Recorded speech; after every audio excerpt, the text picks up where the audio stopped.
Oh, yeah. What's the score? 1-1. 1's 5 minutes. It's 1-0. Second period already. Jeez. I gotta get you guys out of here. Yeah, so great day. We drafted 2 grown men today, huge competitors, excellent human beings, alpha dog guys, leaders. Derek and Charbonnet are just really, really impressive people. You guys are gonna find them both really impressive. Pass rush, attitude with Derek, motor, hustle. Charbonnet, just toughness, effort, maturity with both these guys. I mean, it's just it's really exciting to add the toughness to this group. Deciding to I'm sorry. So with that, we'll open it up. and then trading and getting I guess. Yeah, we had a goal going into this thing, to try to get into next year a little bit, next year's draft. Throughout the process, we had a couple upsets in there, meaning that we had some guys go that we were interested in. Happens, especially early in the draft. So we felt real blessed to be able to get into a deal with Denver and acquire that 3rd round pick. Is that just about you projecting the strength of next year's draft? Is that why you wanted to do that? Yeah, next year's class is supposed to be really good. Yep. What do you like about Not Zach? slighting this year's class, just saying. Sure. Yeah, there's a common theme. I think everybody knows it. Yeah. What do you like about Zach as a runner? Wow, contact balance, toughness, hands, vision, versatility. I mean, he runs a little for a guy that runs a little bit upright. I mean, he's got some serious contact balance, and can extend his burst and get downfield. And I mean, he's a tough, rugged dude that he wears people out. You've been talking for years about a 1-2 puncher running back. What can he do? Yeah, really, Zach is legitimately that. He's going to be right in there with Ken, and it's going to take both guys to get the workload and with help from DJ. And I really like the versatility, like what you're talking about here, because he can block and he can catch the ball in the backfield. He's good on the screen game. He makes big plays. He's been in the workhorse, and so I think he'll be a great compliment to Kenny. So I got Ken on the phone just to talk to him about that, how much we seem fitting together. So pretty excited about this one. Derek had 24 tackles for loss the last 2 years. What have you seen from him as a run defender? Where he fits in the scheme you guys run? He's a real stout penetrator. He really gets off the right. He's really fast. Again, we added another fast guy to play on the edge that'll show up. In particular, if you've seen the highlights in his pass rush and how he digs into guys, speed to power is really his strength, and he pursues the ball really well. He chases it. But probably the why that happens and why you're getting those numbers is because of the motor that he brings. He's really a constant. He brings it with great energy. Played a ton of plays. I think he played 80-something% of the time last year. So he's a tough-minded kid as well. Going to really be a help for us on teams because he fits right into all of the core areas. He'll be a big guy for us and all that stuff. So Really impressive pro day. yeah, terrific. Some of his deficiencies, he really, in his game during the fall, he really showed well to compensate for some of those things at his pro day that you can really say, wow, this guy is really impressive what he did. What do you like about the person, Derek, the person? Overcoming obstacles, man. He's a leader. He's the alpha dog of that team. I'm sure he's told you guys a story. Sorry. Yeah, just the other people love him. The coaches love him. What he brings and what he stands for, leadership, toughness. All of the things that we love adding to our team. On that note, we interview these guys. We try and interview their coaches. We're digging into the type of people they are. They come across as not just good character, but just rare, like extraordinary character guys. You guys passed on a defensive lineman, a really talented defensive lineman, ostensibly for maybe maturity issues. After these few years now, can we now comment on how the Malik McDowell situation may have caused you guys to have conversations and refocus? Is that something that we can infer, or where are you on that, Pete? Well, John? I think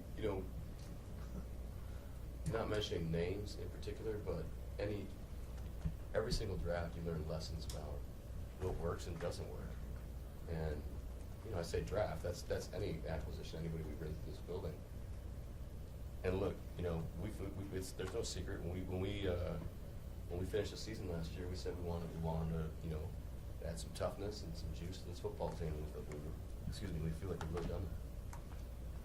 Yeah, I would just say about that we learn stuff all the time. There's no one lesson we're trying to make up for something that happened before. It's not that.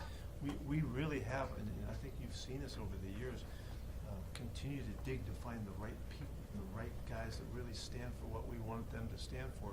So when we ask them to do this crazy stuff, we ask them to play so hard and consistently keep coming back year after year.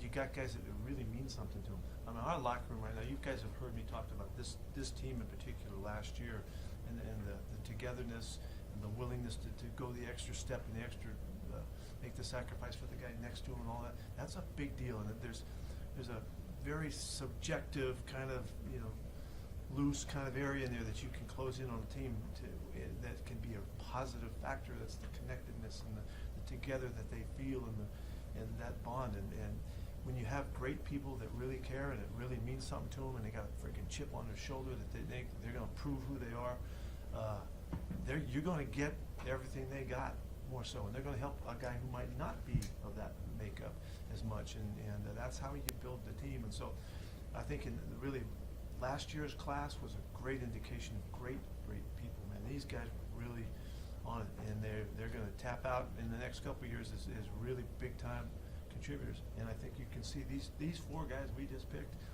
Well, you've already seen them. You know, you can tell they're the real deal, and we're so happy to bring them to our locker room, to our guys. You know, because our guys that are here will feel that, and they'll understand it. They'll know why they're on this team and why we chose them. And it's another way to add to all that it takes to put together a championship club. And so we're really fired up about it. 2 years ago, or 2 Marches ago, when you made that trade with Denver and acquired all that capital, I think a lot of people assumed at some point in the next 10 rounds of the draft you would acquire a quarterback. I think this is probably more of a testament to Gino than anything. But does that surprise you looking back on it now that never happened? Did you give that to me?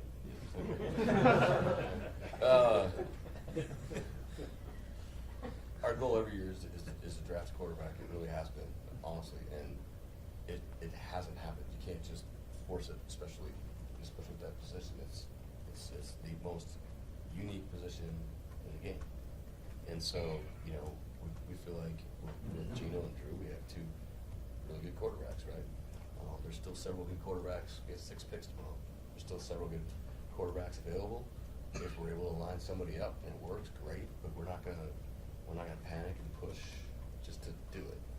That's when you can make huge mistakes. Would the same logic apply to why you guys haven't done anything on the interior of your defensive line yet? Yes, exactly.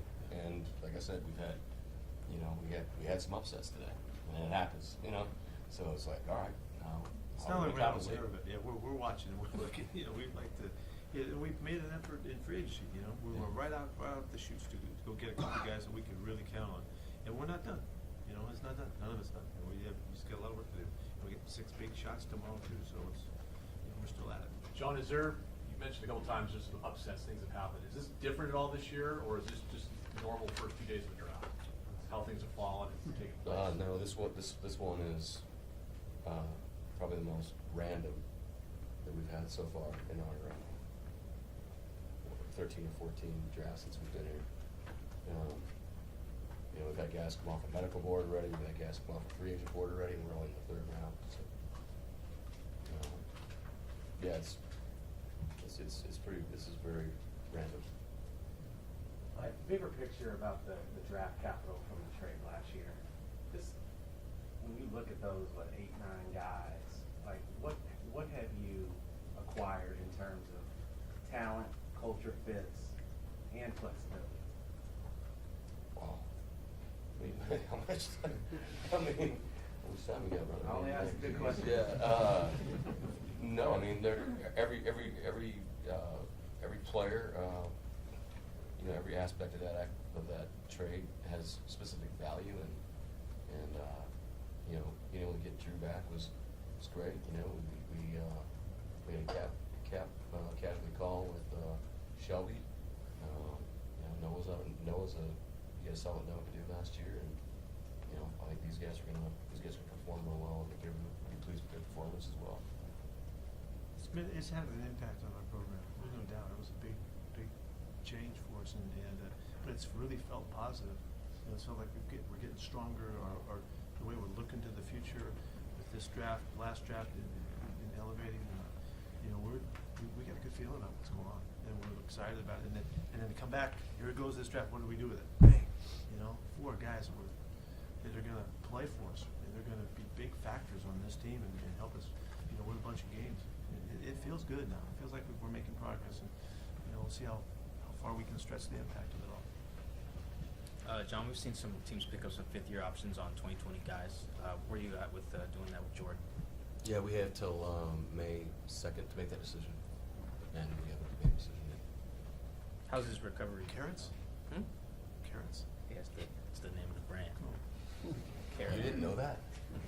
Wow. I thought it had something to do They had No, there's no. some guy popped up on the TV today, like some guy announcing one of their picks, and I'm like, I can't believe it. They flashed his name real quick. I'm like, yeah, Peter, I can't believe you didn't know who that was, man. He's a what do you call him? Influencer, yeah. He's an influencer. Yeah. Do you find that Derek Hall had a certain tweener quality to him, or do you have a real set idea about how you want to play? No, he's an outside backer, really. He's an outside backer that in the nickel stuff would be an outside rusher. And there's no question for us. He and Mafe are very similar. They both run 4.5s. They're both 250 of 60s, right in there. And they're both really aggressive attacking guys. So we think that I think you see us fitting the mold. Yeah, and Chenna is, 260s and right there too. So that's kind of the guys we're looking for. He's got some really cool inside rushes too. Yeah, He can yeah. pull. I mean, he's got some Yeah. length and heaviness about him. With those guys you mentioned, and Darryl Taylor, just how excited about that. Yeah, man, I know you guys haven't seen Darryl. Darryl's come back so strong and solid that it's really exciting as we've seen him just in phase 1 here, working out with the training staff. We're expecting big things from this group. It's a good group. They were very productive last year, but I think we're just scratching the surface. I think Darryl can have a huge year, and Chen is really excited about adding to what he did. He had his best season ever, and we don't see any reason why that should fall off. And then having the chance to put Derek in that rotation, because we want to rotate these guys. We want these guys to play fresh and fast, and it looks like it's taking really good shape. Was there a plan for Darryl to bulk up? Did you guys want him to get bigger? Just keep growing and just maturing. I think he is the most focused he's been in this offseason. He's always been a really good worker. He looks like he's the most perfect that he's been, and he's been great spirits going through the program so far. So I know he's really got his sights set on having a big year. Where's Tyreek Smith fit into that? We'll see. We'll see. We don't know. We don't know yet. Really, we gotta wait and see. He has not had a chance to do much of anything for us at this point. Although he's back now, and he's in the program and going. So this will be like his freshman year. I'm sorry, his rookie season again. So. What about when he practiced? He was impressive. What about Alden Robinson? Same thing. Coming off injury. Yeah, he's mending. He's still working at it, and he's a little slimmer right now, and building back up. But he is working with us and getting going. Pete, does Zach's versatility enhance your flexibility on third down? Yes, yeah, it does. He can be a third down back for us, and Kenny can do it too. So it just there'll be a rotation there as well, and we'll see. We'll gotta see how that kind of plays its way out. Like, is there a strength that we should stay with Zach and he should get more of that time, or Kenny should? We'll wait and see. But the versatility is awesome. It's now that we're not restricted at all with these guys, and we know that DJ does a nice job of helping us too. DJ had a very productive season last year, so the group is shaping up really nicely. Did you guys know last couple years that you wanted to take running backs early, second round, like going in, or both these guys, are they just kind of unique and you kind of had to have them and it helped you? We just, the importance of running the ball is, and then, no, we didn't know going in, we're going to do this at this point. No, you build your board a specific way, but it's just so happened. I mean, I was very surprised he lasted that long, Zach, because of how quickly one of the 2 guys went yesterday. So we started this morning. We knew we wanted to take Derek and then Zach, but we kind of move Zach off a little bit because we figured he'd be gone. How do you feel about your inside linebacker room entering day 3? Yeah, I think it's an exciting room when Jordan gets back out there with the fellas. Devin is an exciting football player. Runs really well, versatile, all over the place. Sideline to sideline guy. We got Bobby in the building, so feels good, stature wise and leadership wise and production. He had a terrific season last year. In our younger guys, getting Johnny Radigan back. Johnny's really back to full speed, bigger than he's ever been. We're anxious to see him. And then Levi Jones he's at 10 pounds heavier and he's ready to go and have much more, connected to the position. Was a little bit of a transition for him. So it's a very good group, we'll get a lot of play out of that. We'll get a lot of special teams out of that group too. How much does Miles Adams' improvement last year play into where things stand right now? It's really important to us. He's one of the guys that's been around, and that has played with us, played in games, and made plays happen. And so he'll be in the mix, for sure. You can see with our numbers right now, it's going to be a little different than what it looks like right now. It's going to continue to grow. But Miles is in there, and he showed versatility. Is Monet back with you guys right now, or what's his situation? He's here. He's here working out, and he's working on his weight. Weight's in pretty good shape right now for this time of year. We're pleased. His mom was here most of the off season, and when she went back home, that's going to help him a little bit because Mom cooks really well for him. So that's going to help us. But he's on the mend, and he's very diligent about his work. So Vi Jones he's not doing both now. He'll still have that flexibility. Yeah. Anything else? Okay. Thank you. Okay, have a good evening. We're not in the afternoon tomorrow. We're starting in the morning.